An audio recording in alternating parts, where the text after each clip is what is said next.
Kalian pasti sudah nggak asing lagi nih dengan sejarah penjajahan bangsa Eropa di Indonesia kan? Nah, salah satu alasan utama kenapa bangsa Eropa datang ke Indonesia adalah karena adanya 3 tujuan besar yang sering dikenal dengan sebutan Gold, Glory, and Gospel. Pada abad ke-15, bangsa Eropa mulai menjelajahi dunia karena dorongan untuk menemukan jalur perdagangan baru. Mereka ingin menghindari jalur perdagangan yang sudah dikuasai oleh kerajaan-kerajaan Timur Tengah yang menguasai rute perdagangan rempah-rempah yang sangat bernilai saat itu. Selain itu, pada waktu yang sama, perkembangan teknologi kapal dan navigasi semakin pesat, yang memungkinkan pelayaran lebih jauh dan lebih aman. Sehingga, bangsa Portugis yang dipimpin oleh Pangeran Henry sang navigator merupakan salah satu bangsa Eropa pertama yang berhasil melakukan penjelajahan laut ke berbagai penjuru dunia, termasuk ke Asia melalui jalur laut. Kemudian setelah Portugis, datanglah beberapa bangsa-bangsa Eropa lainnya seperti Spanyol, Belanda, dan Inggris yang juga tertarik dengan kekayaan alam yang dimiliki Indonesia. Dalam kedatangan bangsa Eropa ke Indonesia, ada 3 istilah yang sering disebut-sebut sebagai alasan utama mereka melakukan penjelajahan dan kolonisasi, yaitu Gold, Glory, dan Gospel. Mari kita bahas satu persatu. Yang pertama adalah gold atau emas yang berarti dorongan ekonomi yang menjadi salah satu faktor utama kedatangan bangsa Eropa ke Indonesia. Pada masa itu, bangsa Eropa sangat membutuhkan sumber daya alam untuk memperkaya diri mereka. Rempah-rempah yang melimpah di Indonesia seperti lada, cengkeh, dan pala itu dianggap sebagai barang yang sangat berharga. Bangsa Eropa terutama Portugis dan Belanda sangat ingin menguasai jalur perdagangan rempah-rempah ini untuk mendapatkan keuntungan besar. Selain itu, mereka juga mencari sumber daya alam lain seperti emas dan perak yang menjadi simbol kekayaan dan kekuatan pada waktu itu. Oleh karena itu, kata gold mencerminkan tujuan material dan ekonomi bangsa Eropa dalam menjelajah dan menguasai wilayah-wilayah baru di dunia termasuk Indonesia. Yang kedua adalah glory atau kehormatan, berhubungan dengan ambisi bangsa Eropa untuk memperluas wilayah kekuasaan mereka. Pada masa itu, ekspansi wilayah dianggap sebagai cara untuk mencapai kejayaan dan kemegahan, baik bagi negara yang menguasainya maupun bagi penguasa dan kerajaan yang terlibat.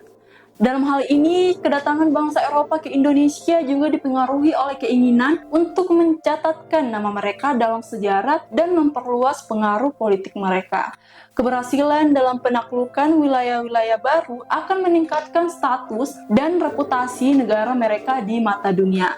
Oleh karena itu, Glory menggambarkan ambisi bangsa Eropa untuk mendapatkan pengakuan internasional dan membangun kekuatan politik melalui penjajahan. Yang ketiga adalah Gospel atau Injil, yang merupakan misi keagamaan bangsa Eropa, terutama yang dilakukan oleh bangsa Spanyol dan Portugis dalam menyebarkan agama Kristen ke seluruh dunia.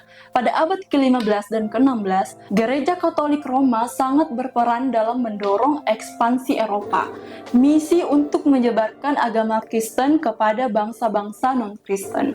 Kemudian di Indonesia, menjadi salah satu alasan penting bagi Eropa datang ke wilayah ini. Nah, jadi para misionaris Kristen yang mengikuti pelayaran bangsa Eropa bertujuan untuk menginjili dan mengkonversi penduduk lokal ke dalam agama Kristen. Dalam konteks ini, gospel menggambarkan upaya penyebaran agama yang diiringi dengan kolonialisasi dan penaklukan oleh bangsa Eropa. Ketiga motif ini, gold, glory, and gospel adalah pendorong utama yang melatar belakangi kedatangan bangsa Eropa ke Indonesia dan wilayah-wilayah lainnya.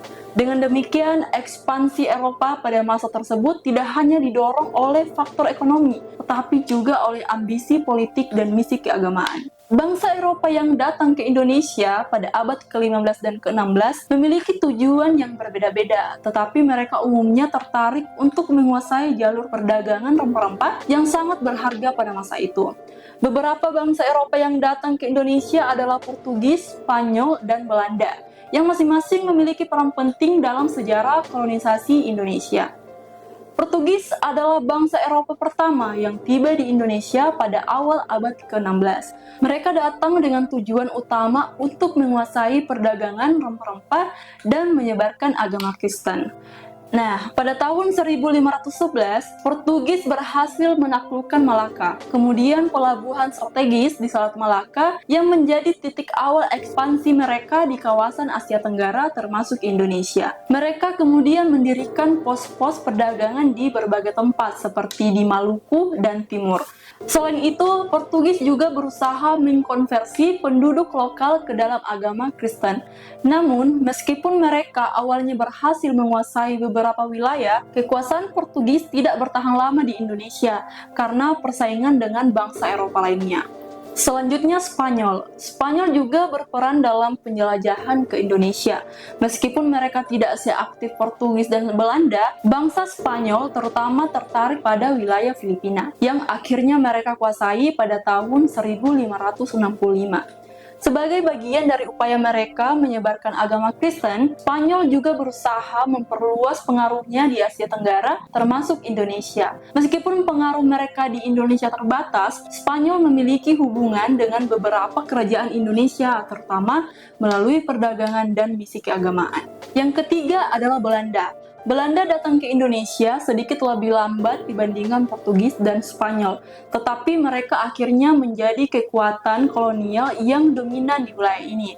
Nah, pada tahun 1602, Belanda mendirikan Verenigde Oost-Indische Company atau VOC, sebuah perusahaan dagang yang memiliki kekuasaan besar di Asia. VOC menjadi alat utama Belanda dalam menguasai jalur perdagangan rempah-rempah, dan mereka mendirikan beberapa pos perdagangan di Indonesia, seperti di Batavia, yang sekarang adalah Jakarta, yang menjadi ibu kota mereka. Belanda bertahan lama di Indonesia, memanfaatkan kebijakan monopoli dan memperkenalkan sistem tanam paksa di bawah pemerintahan kolonial mereka selama lebih dari 300 tahun. Wow, lama juga ya ternyata. Belanda menguasai Indonesia hingga kemerdekaan pada tahun 1945. Tujuan utama kedatangan bangsa Eropa ke Indonesia adalah untuk menguasai perdagangan rempah-rempah yang sangat berharga. Indonesia, khususnya wilayah Maluku, dikenal sebagai penghasil rempah-rempah seperti cengkeh, pala, dan lada yang sangat diminati di Eropa. Selain itu, jalur perdagangan yang menghubungkan Eropa dengan Asia menjadi sangat penting, dan bangsa Eropa berlomba-lomba menguasai wilayah-wilayah strategis di Indonesia untuk mengontrol perdagangan tersebut. Nah, itulah beberapa tujuan bangsa Eropa datang ke Indonesia. Meskipun tujuan mereka mungkin tampak berbeda, semuanya berhubungan dengan kepentingan ekonomi, politik, dan agama yang saling memengaruhi. Demikianlah yang bisa kami uraikan pada kesempatan ini dalam edisi sejarah oleh Makareso Project. Salam literasi.